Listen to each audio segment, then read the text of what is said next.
Thierry Arnaud, le chef du service politique de BFM, nous a rejoint sur ce plateau. Et avant qu'il ne vous pose des questions, on va regarder un reportage effectué par Jérémy Trottin et Florian Rivet qui sont allés voir une réunion d'un mouvement de l'UMP, le mouvement de la droite forte, dont vous êtes d'ailleurs le parrain, Brice Hortefeux. On regarde ce reportage. Ils sont les figures montantes de l'UMP. Guillaume Pelletier, Geoffroy Didier, deux trentenaires bien sous tout rapport et à qui tout semble réussir. Leur marque de fabrique, une nouvelle façon de faire de la politique et de parler aux militants. Nous proposons par exemple de supprimer à vie, et nous assumons le à vie, les allocations sociales aux fraudeurs récidivistes. Les idées sont proches du Front National et les propos clairement assumés. Nous n'avons aucun tabou et nous voulons une droite forte parce que nous considérons que si la droite est trop molle et que si la droite est trop modérée, eh bien en 2017, il faut le dire, il y a un risque réel de se retrouver dans un second tour à l'élection présidentielle avec le Front National et le Parti Socialiste. Et pour barrer la route au Front National, Geoffroy Didier n'a pas hésité à quitter l'aile gauche de l'UMP. Son camarade, Guillaume Pelletier, veut lui désormais croiser le fer avec un parti où il a fait ses gammes en politique. Militant pendant un an au Front National, avant de rallier le souverainiste Philippe de Villiers en 2007, puis Nicolas Sarkozy au cours de son mandat. Ce qui est important, c'est que sur le terrain, on rencontre énormément des centaines et des centaines d'adhérents et de militants qui veulent effectivement que la droite de demain soit une droite fière d'elle-même, fière de ses convictions, non pas une droite honteuse, mais une droite forte, une droite qui s'assume. Qui assume en effet, au programme de la droite forte, réaffirmation des racines chrétiennes de la France, interdiction des syndicats dans la magistrature, interdiction du droit de grève pour les enseignants, des propositions jugées inapplicables par certains membres de la droite populaire, tendance pourtant située à la droite de l'UMP. Et laisser entendre par moments à nos militants qu'on peut faire des mesures qu'on sait très bien qu'on ne fera pas. Je pense que c'est une démarche qui ressemble beaucoup au Front National. Parce qu'en réalité, qu'est-ce qui nous sépare du Front National à l'UMP? C'est que nous, on est dans la résolution des problèmes, pas dans la dénonciation. Mais la formule marche. Un récent sondage donne la motion de la droite forte à 40% d'intention de vote lors du prochain congrès de l'UMP. Si leur discours est parfois bien difficile à distinguer de celui de Marine Le Pen, ces deux hommes, autoproclamés meilleurs héritiers de Nicolas Sarkozy, pourraient bien faire le plus beau braquage du congrès. Thierry Arnaud, c'est à vous. Bonsoir Brice Hortefeux. Bonsoir. Alors vous teniez à préciser que vous n'étiez pas le parrain de la droite forte, mais vous les observez quand même plutôt avec sympathie, on imagine. Voilà, vous avez parfaitement résumé. Je n'ai pas signé de motion, donc je n'ai pas signé non plus celle-ci, parce que autant je suis vraiment heureux qu'il y ait une élection interne dans laquelle l'ensemble des militants de l'UMP puissent s'exprimer, décider, trancher, choisir leur président. Autant la culture d'émotion n'est pas la mienne en tout cas. Et je pense que d'autres l'ont, mais en tout cas moi je ne l'ai pas énormément. Et je pense que ça peut être le meilleur et le pire. Ça peut être effectivement le meilleur si c'est l'occasion d'avancer des idées, de débattre. C'est en tout cas bon. Et ça peut être le pire si c'est une manière d'essayer de récolter des suffrages pour ensuite obtenir des postes, des fonctions, des responsabilités au sein de l'UMP. Donc c'est pour ça que je n'ai pas signé de motion, mais en revanche, vous avez parfaitement raison de le souligner. Et j'ai de la sympathie pour celle qui est animée par Geoffroy Didier et par Guillaume Pelletier. Et je trouve qu'au-delà de ce qu'ils disent, leur démarche de rajeunissement, de fidélité, d'engagement auprès de Nicolas Sarkozy est une démarche sympathique. Donc oui, je la vois avec sympathie. Sur la forme. Vous la voyez avec sympathie sur la forme. On va parler du fond dans un instant. Ils ont également reçu il y a quelques jours le soutien de Jean Sarkozy. Alors il bénéficie de la sympathie d'un des plus proches de Nicolas Sarkozy, d'un de ses fils. Est-ce que ça veut dire que cette orientation politique, c'est aussi celle de l'ancien président de la République? Non. Peut-être qu'on en reparlera. Nicolas Sarkozy ne se mêle en rien, naturellement, de tout cela. Il ne se mêle pas de l'élection à la présidence de l'UMP. Et franchement, faites-moi confiance, il se mêle encore moins du débat entre les motions de l'UMP. Non. Mais ce qui est en revanche vrai, c'est que à la fois Guillaume Pelletier, Geoffroy Didier avaient choisi, dès le départ, de se placer sous le sigle de la génération Sarkozy. Mais libre à d'autres de le faire s'ils le souhaitaient. Ça n'est pas ça le sujet, mais en tout cas, ils se sont mis sous cette bannière. Et donc, ce sont des jeunes, ils sont enthousiastes. Vous savez, quand on est jeune, il y a beaucoup de qualités. Vous l'étiez il n'y a pas si longtemps, Olivier Mazerolle un peu plus longtemps, mais moi, entre les deux, eh bien, finalement, on en garde plutôt de bons souvenirs.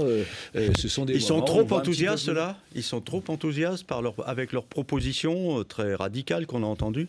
Bon, écoutez, ils ont des propositions qui sont décoiffantes. Vous et moi, nous savons ce que c'est.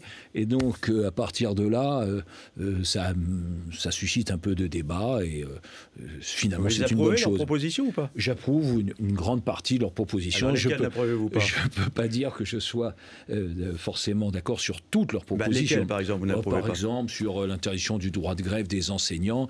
Je comprends l'idée. Je pense que c'est pas applicable et je ne suis pas sûr que ça soit juste. Mais à côté de ça, il y a plein d'autres choses qui me plaisent dans leur démarche. Mais est-ce que le risque n'est pas qu'on se dise entre un courant comme celui-là et le Front National, au fond, il n'y a pas de différence?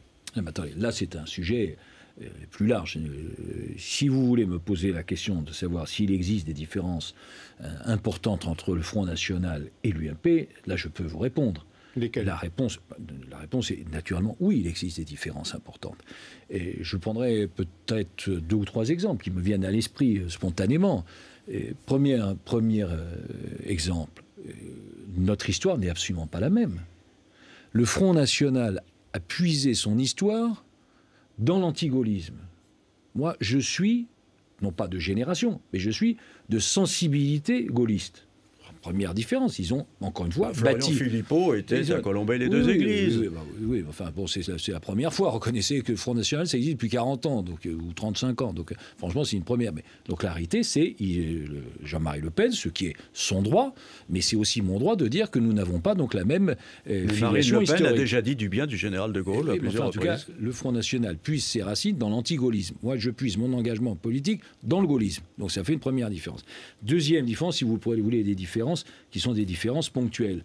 Lorsque le gouvernement de François Fillon et à l'Assemblée nationale, Jean-François Copé, ont fait adopter la loi anti-burqa, le Front National était contre. Ils n'ont absolument pas entendu sur ce sujet. Je vous donne un exemple, une différence. Lorsque le gouvernement a pris les mesures pour empêcher les prières dans la rue, le Front National a dit que c'était totalement impossible pour rester sur ces sujets. Troisième catégorie d'exemple, vous vous apercevez que le Front National est en totale divergence avec nous. Quand ils expliquent qu'il faut sortir de l'euro, je suis totalement opposé naturellement à cette conception. Sortir de l'euro, à mes yeux, ça a des conséquences importantes, ça entraînerait une inflation qui serait beaucoup plus forte, ça pénaliserait nos emplois, notamment les emplois frontaliers, par centaines de milliers, et ça renchérirait le coût de la facture énergétique, c'est-à-dire le coût pour chaque citoyen, finalement en allant à la pompe. Donc je prends pêle-mêle 3 types d'exemples sur 3 sujets différents qui soulignent qu'il y a effectivement des divergences. Ceux qui ont monté ce courant de la droite forte partent du postulat qu'il y a chez les électeurs du Front National et chez certains électeurs de l'UMP des inquiétudes, des préoccupations qui sont assez similaires. Et je vais vous faire écouter la conclusion qu'en tire Marine Le Pen, c'était ici même il y a une semaine. L'UMP, ça ne veut plus rien dire, permettez-moi. Moi, je pense qu'il y a à l'UMP deux positionnements radicalement différents. Il y a les élites de l'UMP, et puis il y a la base de l'UMP. Et à l'intérieur de la base de l'UMP, il y a des cadres, il y a des élus qui se sentent très proches de ce que nous défendons. Alors Marine Le Pen ne s'en cache pas, elle part à la conquête de vos électeurs, une partie de vos cadres également. Est-ce que ça vous inquiète? Oui, mais je vais vous dire, moi je ne suis pas un commentateur, je suis un acteur de la vie politique. Donc je ne me positionne pas par rapport aux uns ou aux autres. Moi, Madame Le Pen, elle dit ce qu'elle veut. Non mais Madame Le Pen, elle dit ce qu'elle veut. Ça n'a aucune importance. Ce qui compte, c'est ce que nous disons. Et nous disons, oui, effectivement, nous nous adressons à l'ensemble des Français. Et si vous voulez me faire dire que dans notre esprit, il n'y a pas de sous-électeurs et pas de sous-citoyens, qu'il n'y a pas avoir de mépris pour les électeurs du Front National, à l'évidence. Et notre ambition, c'est précisément de les faire revenir dans le giron majoritaire. Enfin, majoritaire, dans l'opposition. Et oui, elle veut vous prendre vos électeurs. Sauf qu'il y a une différence très simple et double. C'est que d'abord, nous n'expliquons pas qu'il existe des solutions simples à des problèmes compliqués. Ce qui est quand même toute la base de la stratégie, de la dialectique du Front National. C'est pas vrai. Au des problèmes compliqués, il n'existe pas de solution simpliste. Et deuxième élément, nous avons l'ambition naturelle, mais aussi la capacité d'exercer le pouvoir. Parce que ce que dit le Front National, ça fait des années et maintenant des décennies, mais de toute manière, ça compte pas, ça n'a pas d'intérêt, puisqu'en réalité, ils ne peuvent pas gouverner. Donc il faut quand même plus s'intéresser à ce que nous disons, nous, ce que nous proposons, parce que oui, nous pouvons exercer le pouvoir. Quand on parlait des questions d'immigration, parce qu'en réalité, pour les électeurs du Front National, pour à peu près 70%, c'est ce que les enquêtes d'opinion ont montré pendant toute la période de l'année, la première partie de l'année 2012, c'est une question d'immigration. Ils peuvent dire tout ce qu'ils veulent. La politique de l'immigration, c'est nous qui l'avons menée. C'est nous qui avons mis en place d'abord le ministère de l'immigration. C'est nous qui avons organisé mieux les flux migratoires. C'est nous qui avons fait baisser pour la première fois dans l'histoire le nombre d'étrangers en situation irrégulière sur notre territoire. Ça ne s'était jamais produit. C'est nous qui l'avons fait. Donc c'est ça la réalité. Donc nous nous adressons à l'ensemble des Français. Et nous n'avons aucun mépris, aucune condescendance pour les électeurs qui ont choisi Marine Le Pen. Ce ne sont pas des sous-citoyens, ce ne sont pas des sous-électeurs. Et notre ambition, oui, naturellement, c'est de les faire revenir dans le bercail, j'allais dire, de l'UMP. Encore 2 minutes. Tiens. Je voudrais vous faire écouter une autre réaction à cette ligne qui est défendue par la droite forte, pour laquelle vous avez de la sympathie, qui est celle de Laurent Wauquiez, qui était ici parmi nous il y a 2 semaines. On l'écoute. Ma conviction, c'est que pour que notre famille politique vive sur l'ensemble de son spectre d'idées, elle ne peut pas avoir une voix audible uniquement sur la sécurité et l'immigration. Sur la ME. Alors, est-ce qu'on ne parle pas un peu trop, effectivement, de ces questions-là, dans cette campagne au sens large et dans ce débat entre les candidats et l'émotion? Est-ce qu'il ne faut pas dire davantage de choses aux gens français sur la croissance, sur le chômage, sur le pouvoir d'achat? Est-ce que ce n'est pas avant tout ça qu'on attend des candidats de l'UMP, de ceux qui défendent l'émotion? Mais moi, je suis en total accord avec ce qu'a dit Laurent chez vous. Je l'avais regardé, d'ailleurs, quand il était passé. Cette déclaration ne me surprend pas. Je suis tout à fait sur cette ligne. Mais je dirais même plus largement, nous, le rôle d'un responsable politique, le rôle d'une formation politique, c'est précisément d'entendre, d'écouter ce que disent les citoyens, ce que ressent, ce que perçoit la société comme aspiration et comme inquiétude, et d'y apporter des réponses. Donc il y a des inquiétudes en matière sécuritaire. Je vous le dis, la situation se dégrade. Je l'ai expliqué. Il y a des inquiétudes en matière migratoire. Oui, parce qu'aujourd'hui, on n'est plus dans la question de savoir assimiler ou intégrer, se pose la question du nombre.